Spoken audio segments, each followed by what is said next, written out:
better than your currency. Splurging millions, buying houses like Monopoly. Fucking 9 to 5, man, the money is a joke to me. Buying cryptocurrency, my money in the privacy. I make it rain dollars, they watch me disappear.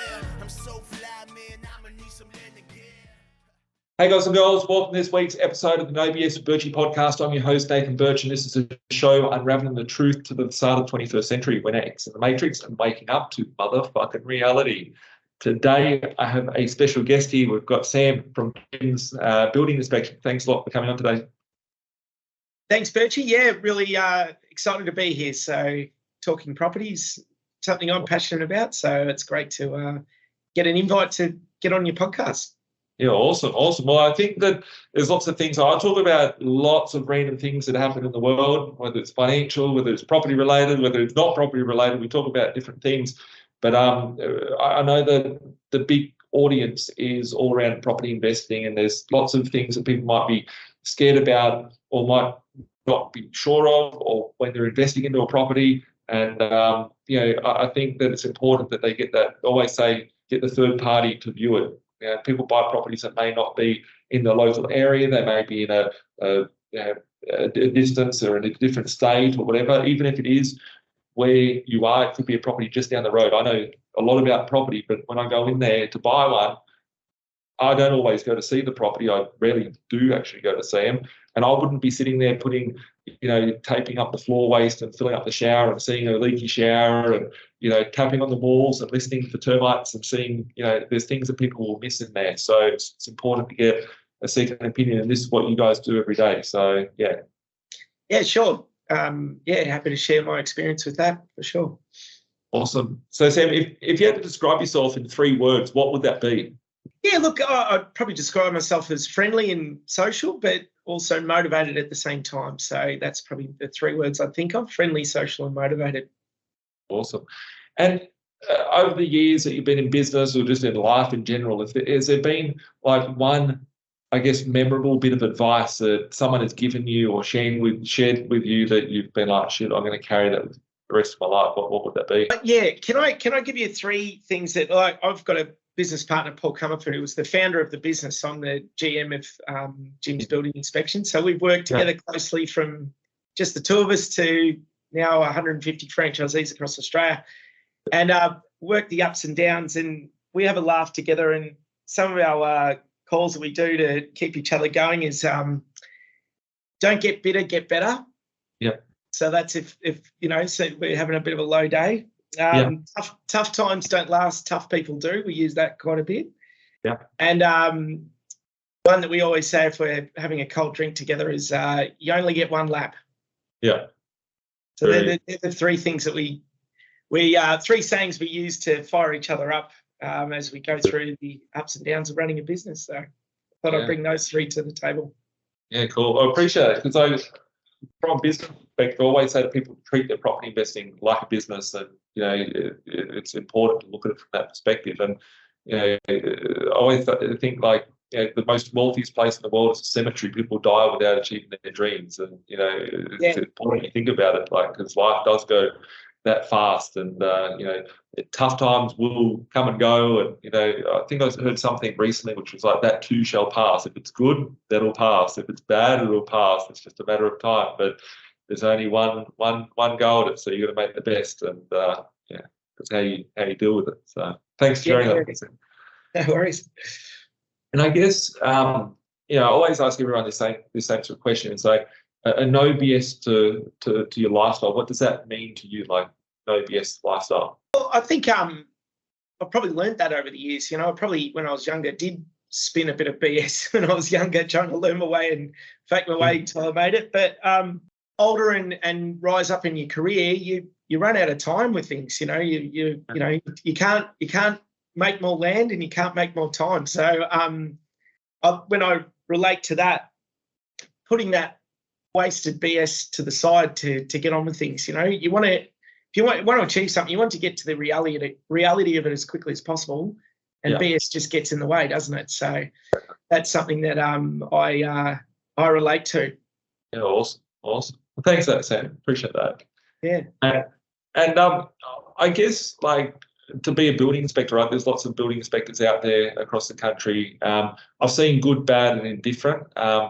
When I've seen, like, I've been part of probably 15,000 real estate transactions, probably more than that now, and over all those transactions. So yeah, my first experience buying a property, most people get fearful of it and go, hey, it's no good. I've seen other reports that come through that are, they're sort of full of just disclaimers and stuff, right? And I think it's, what's the point in having the report if it's like that? And I think as an investor, that it's important, or as anybody, it's important to, understand what's in the pest and building inspection, know how to use that building inspection like to your benefit. I love getting a pest and building inspection back, and always try and use it to renegotiate prices. And I always say to people, like my investors that I help out through our buyers agency, that we're paying a building inspector to pull the property apart. We need to dissect and have clarity around, okay, what is there that's factual and is a big issue, and what are the things that that are of a big concern. And quite a lot of the time, you can actually get a dividend from your pest and building report by trying to renegotiate the price down cheaper from having one. It's important. What sort of processes and systems and things that what does it take for a building inspector to be a building inspector? There's like anything, there's good, bad, and different, but in your eyes of doing this so long. So I'll probably bring you back to when we started. Paul was a builder and a pest controller, so he used to do these building and pest inspections. And when he wanted to bring it with a brand like Jim's, we looked at the way inspections were done then. There was a tick box, sheet of paper with 30 pages of terms and conditions. So we built an app where all the guys use the same report across Australia, so there's consistency, and New Zealand. But we front end the defects, and we have photos and detailed descriptions in them. Other inspectors have caught up now. There's a lot that are very similar. But we have to say, what is it? Where is it? What's wrong with it? Who should fix it, and when? That's the big one, when. So that, because like you can say, oh, there's a problem over there, and then you don't do anything about it for 5 years, and it's a bigger problem. But to do that was sort of exposing ourselves as a really front-on report. So minimum qualifications are very important. So you've got to ask, are they insured? But what are their qualifications? So we have a minimum requirement of registered builder or structural engineer or architect, or in the unlicensed states, the minimum requirements to be a builder. Because we've got some fantastic inspectors that have been site supervisors their whole life, but never actually got the building license. But that doesn't mean they are just as knowledgeable as a builder who's sat behind a desk for most of his life. So you've got to find that inspector that has been hands-on and has got that knack to pick it up. Because with building inspections, you see a defect, then you've got to work out why it's there, And I had one today where a guy was looking over the fence, looking at a tree, and the fact that he thought about the root structure of that and how that's making the house subside. If you're someone who was, sitting behind a desk all your life, you'd walk past that tree. It's things like that. So having that knack. And making, you've got to be fully insured, and you've also got to be really good at rating the defects. So there's major defects, minor defects, and safety hazards. If we call something a minor, you can't go back and renegotiate with the agent. It's got to be a major defect to do that. So categorising problems and what they could do to the property structurally is a very big thing too. So we really have extensive training, and I think as being part of a group, we communicate with each other all the time about what's going on out there and case studies and all that sort of stuff. So it's constantly improving yourself as a building inspector too. You don't just do a 3-day course at Master Builders and think you can do it, So I've heard of those ones out there as well. Yeah, that's right. But there's some great independent inspectors out there, no doubt, But I think advice for people who are buying a property, ask them are they insured, ask them what the qualifications are, and also you can ask for a sample report, like a sample report of what they've done in the past, and that can really give you some answers on if that that inspector's the person you should be choosing. Yeah, perfect, awesome. And I guess like over so many reports, like you said, you've got 150 franchises, like the amount of reports and the transactions that you guys would be seeing and all that. you would have seen good, bad, and ugly when it comes to property out there. Is there any sort of tips that you'd have for anyone watching today as far as like, is there like a better time of the day to go and do a report? Is it better if it's sunny? Is it better if it's raining? Is it like morning, afternoon? Is there... Well, we like a clear day, that's for sure. If it's raining, if it's down the rain, that's an issue. But no, we want really good access. So, we definitely talk to the agent about that, like other tenants in there. Look, we'd prefer to be there when they're not, or if they're going to give us the right amount of time. We want a good amount of time as well. We go to the agent, hey, we're not going to be there for half an hour. Okay, you need to block out a decent amount of time for us. And that's something important to us. And we want every opportunity to get under the subfloor, into the floor and into the roof space. So we want them to give us every opportunity to get everywhere we can, so that's it. That's important as well. I guess if a building inspector turns up in a suit, you should be worried. Okay, you're the wrong one. Get to the floor. Yeah. And I guess if there's things that like red flags, like if you can't get access into the manhole, if there's no manholes being covered over, you should be sort of questioning those sort of things. We do. We that puts us on high alert for subsidence in the house. Definitely wet areas, but we've got equipment. We've got moisture meters and thermal imaging and things like that that help. For sure, but these are the two best tools we've got, but if we can't get in the subfloor and we see cracking in tiles, maybe we're being more alarmist to that than if we could get under the subfloor to see, so there are things like that. But our guys, guys have been in the game for 5 to 10 years. They turn up in the car, and before they get a car, they can see 5 defects because they're just used to it. Another thing you brought up too about location. Get an inspector that has knowledge of the area. So, we've got local guys all over the place, but even if you don't choose us and you choose an independent, you want a guy who knows the area, or a girl that knows the area for that matter. We've got female inspectors, what am I saying? But we have, rising damp can be in some suburbs. Leafy suburbs can be termite prone. Things like that, flood affected areas. There's all sorts of different scenarios. Clay-based. Far North Queensland with like moisture and or clay-based clay areas compared to sandy soil construction and things areas and that sort of stuff. So the guy if an inspector starts talking to you about his knowledge of the area, you got someone good. Awesome. And I guess if there is a repair that's in the report, like, do you guys give a quote or anything of what it would cost to repair it, or how does that work? So our insurer won't let us price before they purchase. But we are, we're locals, we're your local gym, so we usually have builders and tradesmen in the area that can give a price and give a sort of estimate. And that's sort of networking with that we're quite good with. And most of the time we can our guys are ex-builders, so they can sort of give them an idea of materials and what that would cost, what that would take to do, and that sort of stuff. So we give them as much information as our insurer will let us. But so that's the way we sort of get around that and make sure that they understand what they got in front of them. But the thing with building inspections is that cooling off period or pre-auction. It's buyer beware, right? So you want to make sure, all right, if I bid for this, if I look at this is what I'm in for. This is what I'm looking at in the next 6 months in terms of maintenance, the next 12 months in terms of maintenance. Cool. And I've always said to like investors that, like, if they get a report and they're unsure of something, to reach out to the inspector and just, like sometimes you can get a report, it looks like the thing's falling over, and then it reads a bit different. Like, what are your thoughts on that as far as having an inspector? For our business, non-negotiable, we talk to them. Okay. So we call them up and go through the report with them. So as part of our manual and our procedures and our pre-inspection agreement, they know everything that we're going to be doing.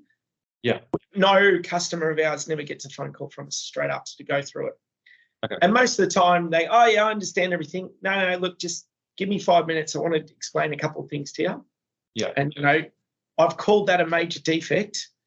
It's not going to, the house isn't going to fall over, but you need to know why I've called that a major defect. So, so then we don't want to be an inspector that's an alarmist that, puts people knocking on the agent's door saying you sold me a lemon. We don't want to be like that, but we want to just make them aware of what they're, it's the buyer beware thing. So the phone call is critical. And I'm not knocking our customers, but a lot of them we know flick through the photos and read the conclusion at the end. They don't read the actual defect. So if there's one there that they need to know, we sleep at night making sure that we're giving them a call.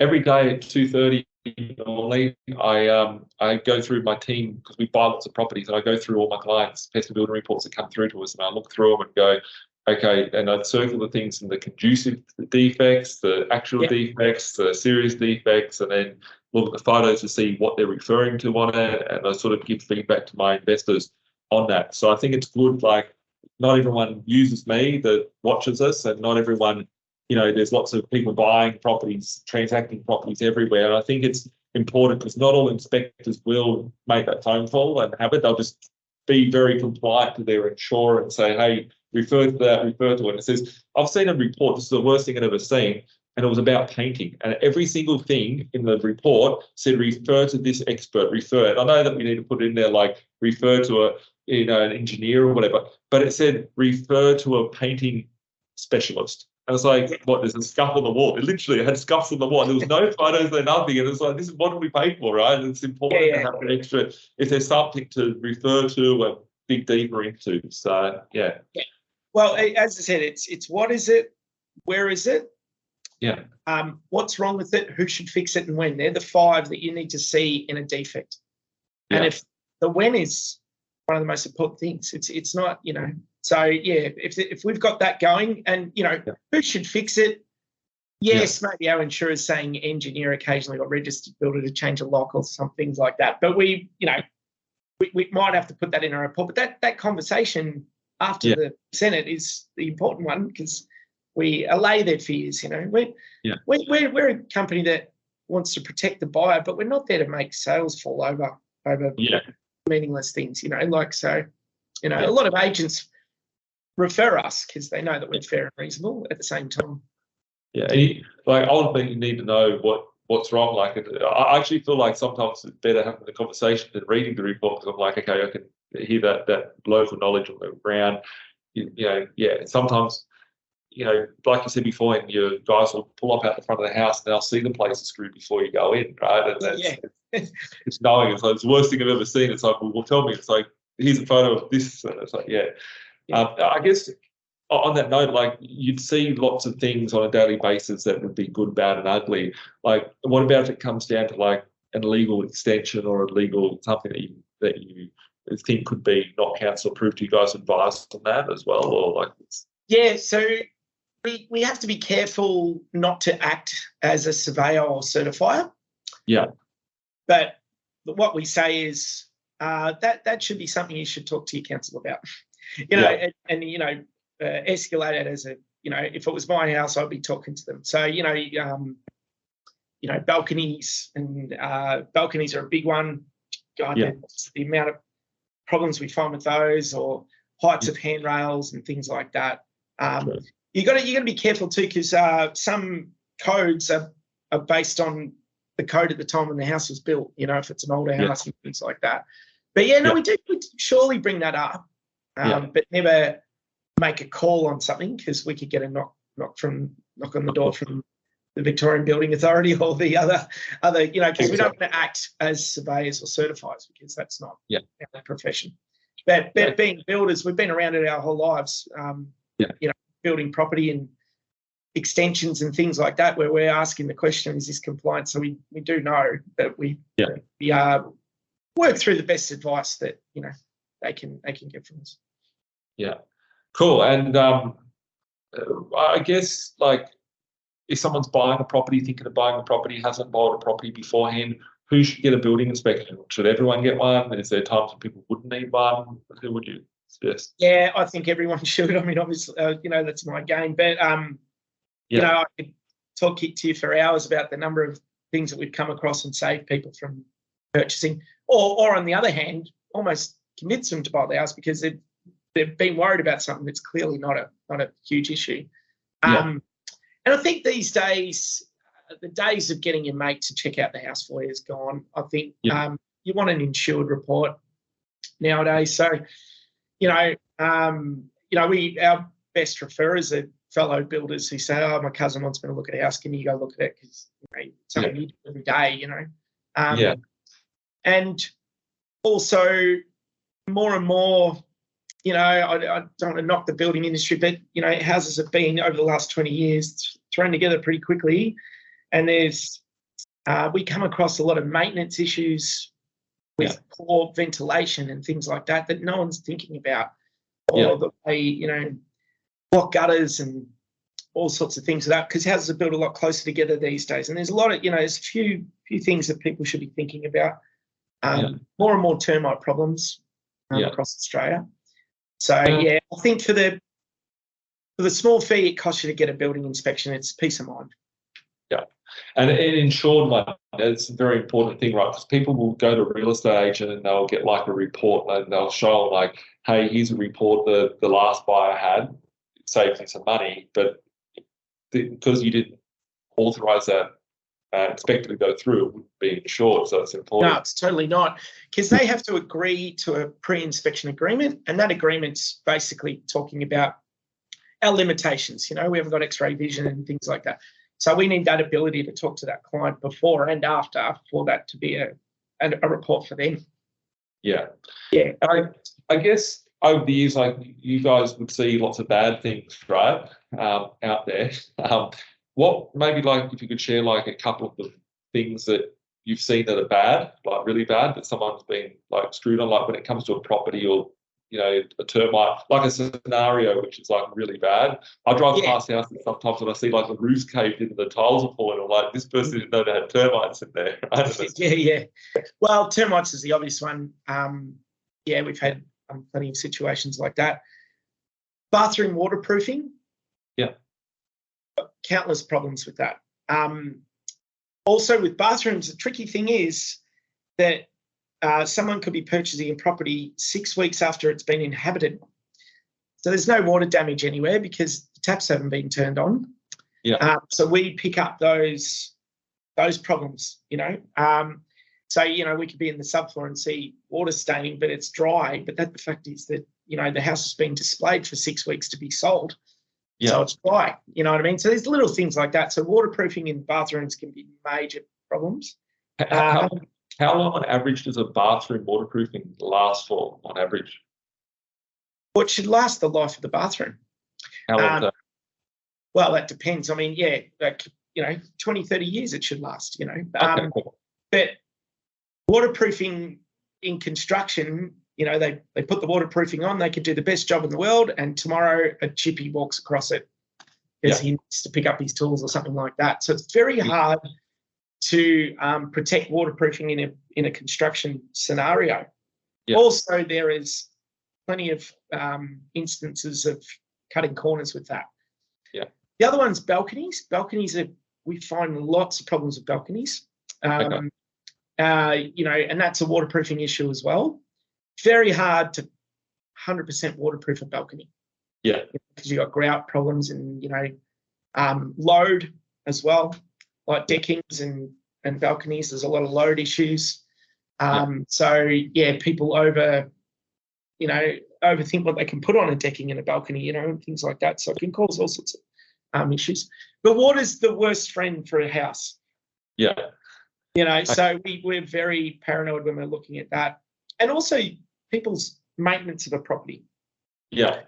So if I could give people some advice, if you've got a house, clean your gutters. That's just never thought of. Like the water just pours into a house, and it's not get a Jim's mower to do it, or get someone to do it. I don't want people breaking their necks trying to clean gutters, but like if you're going to do that, definitely clean your gutters. It's a great maintenance thing. Also, a lot of property in the past 30 or 40 years, ventilation is mechanical. Like they got vents and fans in bathrooms. Use them. The ventilation is a real issue in property. And termites, It's a yearly termite inspection. Just keep the guarantee of your treatment of your house with pest controls. Get them to do the yearly inspection. I believe in Queensland it's every 6 months now. Okay. But those couple of things there are really, really important. And tiles in your bathrooms and wet areas. Now keep an eye on the grout and the cracking of tiles and things like that, because water gets through, and then it's ruining your subfloor, and it can go everywhere. I've got a question about bathrooms, because I always see that there's always issues that come through. Like, how many, I'd say the percentage is a random one. What sort of percentage of houses do you reckon the bathroom would have an issue with the water, like the waterproofing percentage, if you have to guess? Yeah, look, I'd be surprised if 1 in 4 inspections we aren't reporting something on a bathroom. So it's 25% of property. Yeah, I'd say 25, maybe more, to be honest. But it's always debated in our group, is it a major or is it a minor, but it depends on, how long the crack's been there for. That's the tricky part with building inspections. So we need to do moisture readings all around the bathroom, and they're thrown together quickly, because I think when you get a house, you buy a house, you think, geez, it's going to look good if we did the bathroom up in the kitchen, and you find the cheapest way to do it. Yeah. And that causes some problems down the track, It makes a house look great. Like and particularly people who flip houses, they do the quickest, cheapest way to make it look great. And then you've, it's all that hidden stuff that can be an issue, So, that's a maintenance issue as well. Cool. And also noticing, like, if a house is an older style house, sometimes in gyprock there's nails that's been put in instead of screws. There's no glue in some of the older style ones. Bathrooms that have a different sort of waterproofing that, may not be the nicest sort of bathroom, but they've lasted 50 years and they've still got another, many years ahead. And. And when you're trying to modernise an older house, it wasn't made to have 3 bathrooms in it. Yeah, true. In the beginning, you know what I mean? So there's all those sort of issues as well, But bathrooms in the middle of the house with no ventilation, no windows, and a skylight. And it's like, it wasn't meant to be there. Yeah, I've got one of those. And nowadays, people are worried about the health of their home too. The health, so mold and asbestos. We do asbestos reporting and testing, mold reporting and humidity testing outside the home and inside the home. And you just blow your mind the readings we get on some of these properties that they're living in. And dare I say, meth testing, we do methamphetamine testing and things like that. And the hits we get there are a problem as well. But people got to be aware of that as well, I think. Yeah, awesome. And is there any other things that you think people should be looking out for, like, that comes to mind? Look, that's probably the main one. Roofs are probably the last thing people think of too, because you're not looking at it, So getting a good roof restorer on your roof to check the pointing and valleys and things like that, they're just not. It's just a second thought. How many times you look at your roof, So it's those things you're not looking at all the time, And all it takes is a hailstorm, I guess, or something to crack a few tiles, and next minute you've got mold growing on. I literally got one that's got, Yeah, and then you go and repair the tile, and you've cracked 5 tiles trying to repair that one tile because you've been up there, and all sorts of things can happen there. Your vegetation around your house as well, the way you keep your garden, things like that. I had an inspection the other day when I occasionally go with the guys out there and have a look, and he was looking at some discoloured grass, for example. And I'm looking at that. He goes, well, there was a tree there. Yeah. So he went into the subfloor underneath where he thought the root system would have been when that tree was there, and he found subsidence in the house because of that. That's the kind of things these guys pick up, and it's the last thing you think of when you pull a tree out. Is it going to affect the house and the structure of the property, So. Yeah. Cool. And I guess, like, if you look at the worst thing you've ever seen out there, right? The worst one. Do you have a story that could be the worst thing you've ever seen over the years? It's it probably comes down to termites. We've had some really big issues with termites where, you know, we've gone there and there's a window, there's a picture frame 1 foot off the ground, and we're thinking, why is there a picture frame there? And then we move the picture frame to the side and moisture readings, and it's just, you could put your hand through the wall. So plenty of stories like that. One we did an inspection and we lost the pet snake. That was a good one. We had to go looking for that. So that was in the roof cavity. So the inspector was running around looking for that. So that was an interesting one. But look, that's probably the major one. The balconies, there's a few good stories about some balconies and deckings that have collapsed and things like that. So they're probably the bigger ones that we find, you know. But majority of the time, we're given good news. It's cool, you know. But it's probably the ones that come to mind. I run a sort of national real estate office as well, so that all these property management we run and stuff, and just going into people's homes, you know, like you do the quarterly inspections and stuff, and things you come across that are like laying on the lounge or on next to the bedside or the bomb in the kitchen cupboard. Is like how we would live our lives and how other people live their lives is very interesting to see. You know, things that you'd come across, I'd imagine too. You'd have lots of stories. Yeah, we come across plenty of interesting stories, and we probably keep that to ourselves, to be honest, because we don't want to broadcast that we talk about everything we find. I understand. It's of course. So it's like, I guess my point in that is that how we would keep a home would be different to other people keeping a home. And when you're buying an investment, it's important to take note that, you know, everybody's got a different lifestyle and all that, and we want to make sure it's sound and, you know, safe and compliant, and no one's going to get sued, no one's going to get hurt, everyone's going to be happy. And different cultures, like, you know, there's different cultures where they don't have the big veranda and the doors open and everything like that, so they have, you know, ventilation issues because they cook in the lounge room and they don't open the window.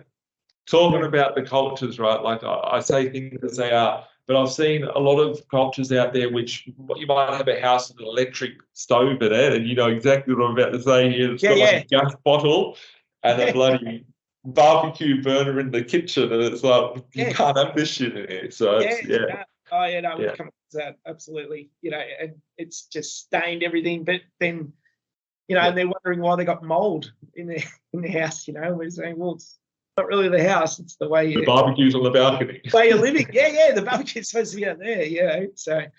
One of the funniest things I'd ever seen was a place. It's here in Sydney. It's in a place called Caramar. I was renovating a unit there like 15 years ago, and I saw this tent, and it was a tent on a big balcony, right? And someone was living in the tent, and they had like even a hallway going out. So I'm like, wow, like people are camping on the balcony. It's I've had where they've just decked over a spa, and that's all right, but they didn't fill the spa up, and they were complaining about mosquitoes, you know, all through the house. But they just had this pit of water, so they were just feeding off that, and then just, you know, going all through the house, you know. So there's insect issues and all sorts of things. So. One of my mates just texted me beforehand that made me think, when you said that, he bought a property, it's like 15 years ago. I went and saw it with him, and it's a shared bathroom, a shared laundry, and the guys didn't use the bath. They put a pallet on top of the bath and put the washing machine on there, and tied it into there. So it's, I don't know how it didn't do off the top, right? But it's conversions people do. So. And the odd bachelor pad. See what they're up to. That's always good. I mean, I've lived in the odd bachelor pad, so I can't talk. But, you know, see mushrooms growing out of the bathrooms and all sorts of stuff. You know, so crazy. Crazy. Awesome. And if Sam, if someone was to wanting to connect with you guys or engage with you guys for the next property that they're buying or get a second opinion from you guys, what's the process? How do they make contact and all that? Yeah, well, look, beauty of being part of the Gyms Group is we've got a national call centre in Australia. And, you know, they can get us at gymsbuildinginspections.com.au. But if they call the number 13gyms, the call centre know what we're about and what services we provide. And I think that's we've probably been successful having that call center and that reliance that people know if they call gyms, someone's going to answer within 30 minutes. So, and we answer within quicker than that. We even get them to call transfer the number through to the building inspectors. But the system is built so that they call that number, the person who's on the other line is ready for an inspection. So, sometimes building inspections is the fifth thing you think about when you've had an offer approved. We understand that. But sometimes they give us 24 hours or 48 hours or 3 days as a luxury to get there before the cooling off period finishes. So you know that if you choose us, there's a guy local in your area that's going to answer the phone, and he is ready or she is ready to take that call and do that inspection right away. So I think the beauty of that is if they call that 13 number, they're guaranteed to get through to someone who's ready to take a call. Fantastic. I appreciate it. We've got, as I said, 155, I think, across all the states of Australia and also New Zealand. So, and they're local guys, local knowledge, and they've been screened with our due diligence and prerequisites. So they're quality consultants. Fantastic, Sam. I appreciate you coming on the show and sharing all your wisdom and knowledge and all the things from the back end, because a lot of people don't look at it from that perspective when they're buying a property. They just look at numbers or, and all that. So thank you very much for that. No worries. Absolute pleasure. Beautiful. If you want to connect with Sam, reach him at 13 Gyms. You've heard the details there. If you like this video, give us a like, smash up the like, share it with your friends and family, and make sure that you subscribe. You can follow us every Thursday at the OBS Birchy podcast on Apple Play, Google Play, Spotify, and YouTube. We'll catch up soon. Have a great week. Bye for now. Thanks a lot for that, Sam. Thank you very much. Like Bilal said, man, we're stuck in the matrix. This my advice, don't care if you take it. The dollar back to die, soon to be hyperinflated. This my 2 cents, don't care if you save it. Joint be decentralized and you will see you been lied to the whole time, and it's the irony, cause they do the exact opposite. You become a slave to the system, enough your money, all they do is profit. There's no conspiracy theory, you better hear me. Crypto will set you free before the system does. I don't care if you do or you don't, but what I'm saying is the truth to the reason you choke. I've never been a failure, excuse my behavior. Keep talking, haters doing me a favor. They all telling lies, I know what they been telling you. I'm the opposite of Donald Trump of Australia. It's amazing, here for the taking, my time is never wasted. Just get